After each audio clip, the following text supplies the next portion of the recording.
Hello. So ఆది గారు, ఆది పినిశెట్టి గారు సార్, హాయ్ సార్.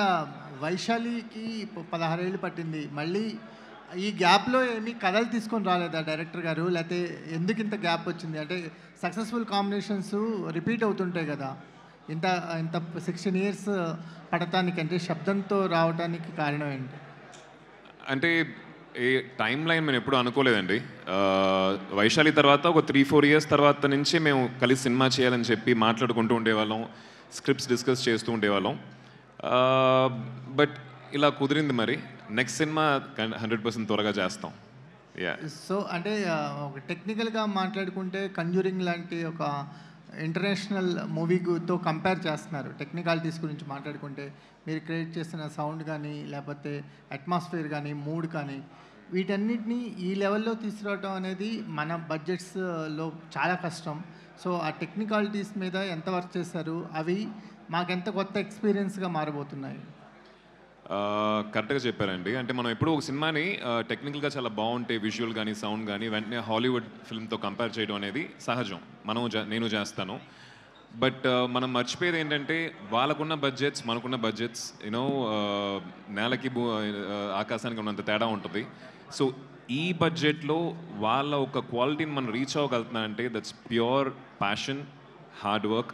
అది మా టీంకి చాలా చాలా ఉందండి. ఎస్పెషలీ ఆ డైరెక్టర్ అండ్ హిస్ విజన్. ఆ విజన్ని విజువల్గా తీసుకురావాలంటే ఒక మంచి డిఓపి అవసరం. Very hard working young boy. Second film ఆయనకి ఇది.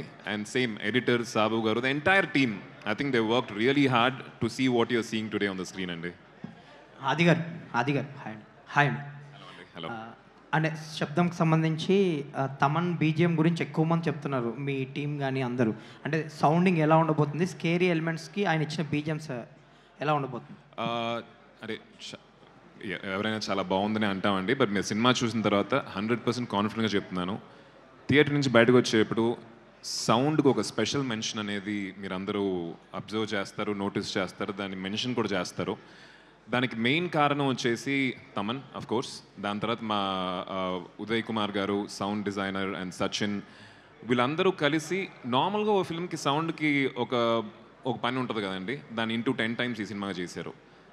సార్ ఒక విషయం నాకు చెప్పారు, ప్రతి ఒక్క థియేటర్లో మన సినిమా చూసేటప్పుడు ఫస్ట్ వచ్చే 5.1 డాల్బీ డిజిటల్ ఆర్ అట్మాస్ వచ్చేటప్పుడు పర్ఫెక్ట్గా ఉంటాయి స్పీకర్స్లో. ఆ ఒక సౌండ్ ట్రావెల్ మొత్తం మనకి బాగా వినిపిస్తుంది, ఆ ఛానల్స్ అన్నీ ఓపెన్ అయి ఉంటాయి. బట్ సినిమా స్టార్ట్ అయిన తర్వాత కొంచెం మెల్లిగా క్లమ్జీ అయిపోతూ ఉంటాయి, అన్నీ మిక్స్ అయిపోతాయి. బట్ ఈ సినిమాలో దాంట్లో ఉన్న అదే క్వాలిటీ, క్లారిటీ, ఛానల్, ఆ ట్రావెల్ అన్నీ వచ్చేసి ఫుల్ ఫిల్మ్కి ఉండాలని చెప్పి స్పెసిఫిక్గా కొంచెం కష్టపడటం జరిగింది. బికాస్ టైటిలే శబ్దం అని కాబట్టి they work really hard on that aspect అండి. అండ్ మీరు అఖండ 2లో మళ్ళీ విలన్గా చేస్తున్నారు. రీసెంట్గా ఒక ఫైట్ కూడా కంపోజ్ చేశారని విన్నాం. మీరు ఎలా ఉండబోతుంది ఆ క్యారెక్టర్, ఆ సినిమా గురించి ఏమైనా చెప్పండి క్రిస్పీ. ఐ థింక్ ఇది చాలా ఎర్లీ అండి అఖండ గురించి మాట్లాడటం. బట్ ఒక స్కెడ్యూల్ అయింది నాకు. Very very nice experience. Boyapati గారు, బాలయ్య గారు కాంబినేషన్ గురించి మన అందరికీ తెలుసు. ఒక ఫుల్లీ పవర్ ప్యాక్డ్ ఎనర్జీ ఉంటుంది దాంట్లో. To be part, I'm really happy. ఈ స్కెడ్యూల్ అయితే చాలా ఎక్సైటింగ్గా ఉండింది. బాలయ్య గారితో వర్క్ చేసిన ఎక్స్పీరియన్స్, ఎప్పుడో చిన్నప్పుడు బంగారు బ్లూడ్ షూటింగ్లో డాడీతో పాటు వెళ్ళినప్పుడు ఆయన కలిసిన ఒక అనుభవం. దాని తర్వాత ఇప్పుడు కలుస్తున్నాను. He still very energetic, fun loving, and I think next schedule కోసం నేను ఈగర్గా వెయిట్ చేస్తున్నాను. ఆది గారు, భయ్యా ఒక యంగ్ యాక్టర్గా మీరు ఒక పక్కన హీరోగా చేస్తున్నారు, ఒక పక్కన విలన్గా చేస్తున్నారు, బ్రదర్గా చేస్తుంటారు. ఆ ట్రాన్స్ఫర్మేషను టఫ్ అనిపించట్లేదా? ప్లస్ ఆడియన్స్కి ఎలాంటి ఎక్స్పీరియన్స్ అవుతుంది అది? మీకు హీరోగా మీ రేంజ్ పెంచుకోవడానికి ఇబ్బంది అవ్వట్లేదా?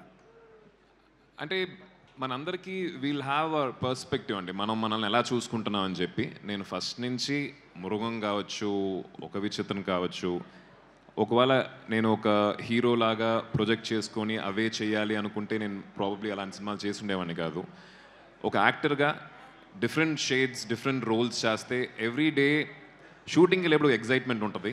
And I'm really enjoying that process. I don't know, ఇప్పుడు ప్రస్తుతం నాకు ఏమనిపిస్తుందో అది చేసేస్తున్నానండి. I think if you liking it, I'm really happy about it. Adi గారు. సార్ సార్ ఇదివరకు వైశాలి చేశారు, మధ్యలో యూటర్న్లో కొంచెం సూపర్ న్యాచురల్ ఎలిమెంట్స్ ఉంటాయి, అండ్ ఇప్పుడు ఈ సినిమా వచ్చి యాక్చువల్లీ చాలామంది ఈ జనరేషన్ హీరోస్ వాళ్ళని ఏమనుకుంటారంటే ఈ హర్రర్ సినిమాస్ వీటికి చాలా లిమిటెడ్ ఆడియన్స్ ఉంటారు, పెద్దగా ఫ్యామిలీ ఆడియన్స్ పెద్దగా రారు, పిల్లల్ని తీసుకురారు, సో చాలా లిమిటెడ్ ఆడియన్స్ ఉంటారు థియేటర్కి వచ్చేవాళ్ళు, ఎప్రిసియేషన్ వస్తుంది కానీ దానికి తగ్గ బాక్స్ ఆఫీస్ రిజల్ట్ రాదు అని ఒక ఒపీనియన్ ఉంటుంది వీటికి. ఇలాంటి సినిమాలు చేయడానికి మీకు మోటివేషన్ ఏంటి? రీసెంట్గా తమిళనాడులో ఒక సినిమా రిలీజ్ అయిందండి, డిమాంటీ కాలనీ అని చెప్పి, ఆల్మోస్ట్ 80-90 crores షేర్ చేసింది. ఇప్పుడున్న ఆడియన్స్ ఐ థింక్ కాంటెంట్ ఇంట్రెస్టింగ్గా ఎంగేజింగ్గా వాళ్ళని కనుక ఎంటర్టైన్ చేసిందంటే they will take it where it has to reach అండి. It depends on the film. అలా అనుకుంటే Vaishali horror film, families enjoyed it. As long as human connection ఉంది అంటే దే విల్ 100% ఎంజాయ్ ఇట్ అండి. నాకు అదే నేను ఇందాక మాట్లాడుతున్నప్పుడు చెప్పినట్టు హారర్ అంటే మా ఫ్రెండ్స్ కూడా మీరు చెప్పినట్టు హారర్ ఎందుకు అనే ఒక కామన్ ఒక క్వశ్చన్ వచ్చింది. బట్ ఐ థింక్ సినిమా చూసిన తర్వాత మీకు అర్థం అవుద్ది ఎందుకు ఈ హారర్ అని చెప్పి.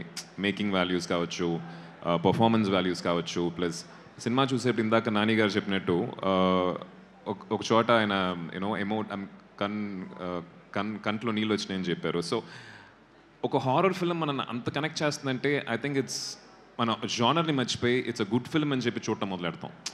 సో జానర్ కమ్స్ నెక్స్ట్ అనే ఒక ఇంటెన్షన్ నాకు సైన్ చేసినప్పుడే ఉండింది. అంటే చాలా పిక్కీగా ఉంటున్నారు, కొంచెం ఎక్కువ కనిపిస్తే బాగుండు అనిపిస్తుంది. లేదు, నాకు కూడా ఎక్కువ సినిమాలు చేయాలనే ఉందండి. ఐ వాంట్ టు అంటే అప్పుడప్పుడు మిమ్మల్ని వచ్చి కలవాలి, క్వశ్చన్స్ ఆన్సర్ చేయాలనేది నాకు చాలా చాలా ఆశగా ఉంది. But I think this year at least ఒక 4-5 ఫిల్మ్స్ రిలీజ్కి ఉన్నాయి. అస్తమానం చూస్తూ ఉంటారు నన్ను. అంటే అఖండ 2లో ఒక క్యారెక్టర్, ఇంపార్టెంట్ క్యారెక్టర్ చేస్తున్నారు మీరు.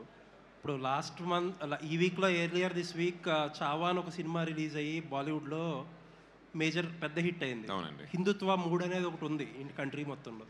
చాలా మంది ఒపీనియన్ ఏంటంటే అఖండ 2లో కూడా ఆబ్వియస్గా ఎలిమెంట్స్ ఎక్కువ ఉంటాయి, so under rated pan India material అని అంటున్నారు, ఎంతవరకు correct? Under rated pan India material, ఇప్పుడు అఖండ 2 అనేది under rated pan India material అంటున్నారు, మీ ఒపీనియన్ ఏంటి? ఐ థింక్ ఆడియన్స్ డిసైడ్ చేయాల్సిన విషయం అది that will be decided once the film releases అండి. అనేవాళ్ళు అనుకుంటారు సినిమా రిలీజ్ అయిన తర్వాత. మీకు కథ తెలుసు, మీరు క్యారెక్టర్ చేస్తున్నారు కాబట్టి మీకు గట్ ఫీలింగ్ ఉంటుంది కదా. కికాస్ ఫిల్మ్ అండి ఇది. బాలయ్య గారికి అంటే అఖండ 1 ఎంత పెద్ద విజయం మన అందరికీ తెలుసు. అఖండ 1 టైంలో వచ్చేసి ఈ పాన్ ఇండియా ఇవన్నీ లేదు. So I think this Akhanda Thandavam వచ్చేసి చాలా పెద్ద సినిమా అవుద్దని చెప్పి మా నమ్మకం. Not because I'm acting in it or I'm part of it. The script has so much of weightage ఉంది. All the best. Thank you. Director గారు hi. Why and what for the Sabdham? What is the inspiration writing Sabdham script? Main what is now, first I used for Vaishali, I used water as an element for the ghost element. When I am ready to, when I started doing for the next horror subject, I think of what are the elements we go for it, okay? For that element, I just came forward with the sound concept, okay? The hero character is the ghost investigator character. What is the main job of the ghost investigator character is, he will be analyzing the ghost scientifically, through communicating with the ghost. So here sound plays an important role. So there are a lot of ghost investigators abroad. I think in Conjuring itself, the characters now, the ghost investigator characters, it's the real characters that both are husband wife, and it is a real character. In Bombay also, there is a special paranormal society, and where there are ghost investigators, they are working there. Apart from one particular person is Gaurav Diwari, and he is a ghost investigator. Now he is no more, okay? His death is also a misty one. So from verifying with so much of documents and books and all the things, I gathered some other points and make this fiction story. If you see as an entire, it's a fiction story. If you see in detail some of the facts, it's a real thing. That's the thing I want to tell. Why Sabdham అనడానికి I think ఆయన కథ చెప్పినప్పుడు the world that he created for Sabdham was very interesting అండి. ఈ టైమ్స్లో నేను కూడా as an ఆడియన్ ఒక కొత్త వరల్డ్ని కొత్త వరల్డ్ లోపల తీసుకెళ్లే ఫిల్మ్స్ అయితే I would love to watch as an audience. I think ఈ సినిమాకి ఆడియన్స్ ఆ ఎక్స్పీరియన్స్ పొందుతారని అనిపించింది. సార్ మీ చేతి మీద టాటూ డిఫరెంట్ కైండ్స్ ఆఫ్